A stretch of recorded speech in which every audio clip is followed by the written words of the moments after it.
మాల సోదరులే SC రిజర్వేషన్ల ఫలాలన్నింటినీ కూడా వాళ్ళు తీసుకెళ్తా ఉండరు.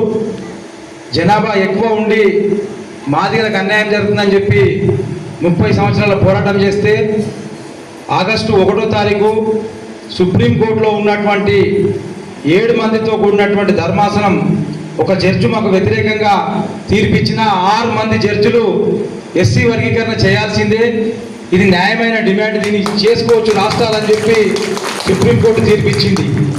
మరి సుప్రీంకోర్టు తీర్పిచ్చినప్పటి నుంచి తెలంగాణ ఎంఆర్పిఎస్ మరి ఈ తెలంగాణ రాష్ట్రంలో విజయోత్సవ సభలు పెడుతూ తిరుగుతూ ఉంటే ఎవరైతే మాదిగల రిజర్వేషన్ ఫలాలను అన్నింటినీ కూడా దొబ్బి తిన్నారో వాళ్ళు వర్గీకరణ వ్యతిరేక పోరాట సమితి అని చెప్పి సభలు పెట్టుకుంటా వాళ్ళు ఈ డిసెంబరు 1వ తారీఖు పెరడ్ గ్రౌండ్లో మీటింగ్ పెట్టడానికి ఒక ప్రణాళిక సిద్ధం చేసుకున్నారు.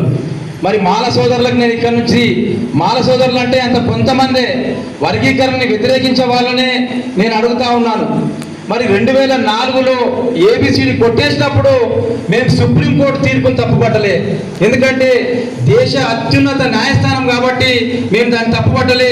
మరి అది 5 మందితో కూడిన బెంచ్ అప్పుడు తీర్పిచ్చింది ఈవి చెన్నయ్య పిటిషన్ ద్వారా.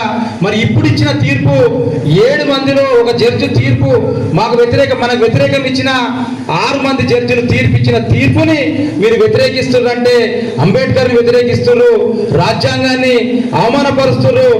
మరి అదేవిధంగా ఏదైతే ఆ తీర్పు వచ్చిన తర్వాత మీరు మాట్లాడుతున్న మాటలు ఉన్నాయో దాన్ని మొత్తం కూడా యావత్ సమాజం తెలంగాణ రాష్ట్రంలో గమనిస్తూ ఉంది.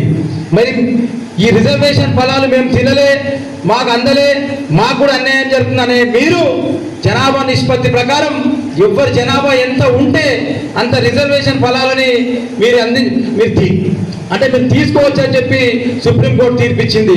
దాంట్లో అన్యాయం ఎక్కడ జరుగుతుంది, ఎవరికి జరుగుతుంది అన్యాయం? రిజర్వేషన్ అందని కులాలకు రిజర్వేషన్లు అందుతాయి. రిజర్వేషన్ అందిన కులాలు ఏవైతే ఉంటాయో అవి వెనకాలు ఉంటాయి, రిజర్వేషన్ అందని కులాలు ముందుంటాయి. కాబట్టి ఏబిసిడి చేసింది సుప్రీంకోర్టు, దానికోసమే విజయోత్సవ సభ జరుపుతా ఉన్నాం. తీర్పు సుప్రీంకోర్టు ఇచ్చిన తీర్పు చెల్లదని మాట్లాడుతూ ఉండు. మరి సుప్రీంకోర్టు ఇచ్చిన తీర్పు చెల్లకపోతే మీరు వేసిన రివ్యూ పిటిషన్లను కూడా సుప్రీంకోర్టు కొట్టిన సందర్భంగా తెలియజేస్తా ఉన్నారు. పలుకుబడి మీకున్న మీడియా, మీకున్న డబ్బుతో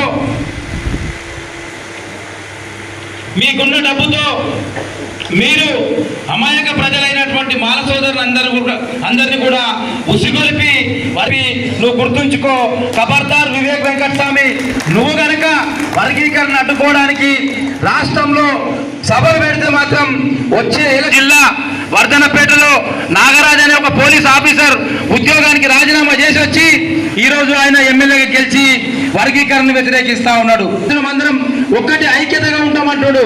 మరి ఐక్యతగా ఉంటే ఫలాలన్నీ మీరే దొబ్బి తిన్నారు కాబట్టి ఎవరి వాటా వాళ్ళకి అందాల్సిందే అని చెప్పి సుప్రీంకోర్టు తీర్పిచ్చింది. ఒక కుటుంబంలో పంచుతారు అదే ఏబిసిడి కాబట్టి న్యాయమైన డిమాండ్ కాబట్టి సుప్రీంకోర్టు ఆ తీర్పిచ్చింది.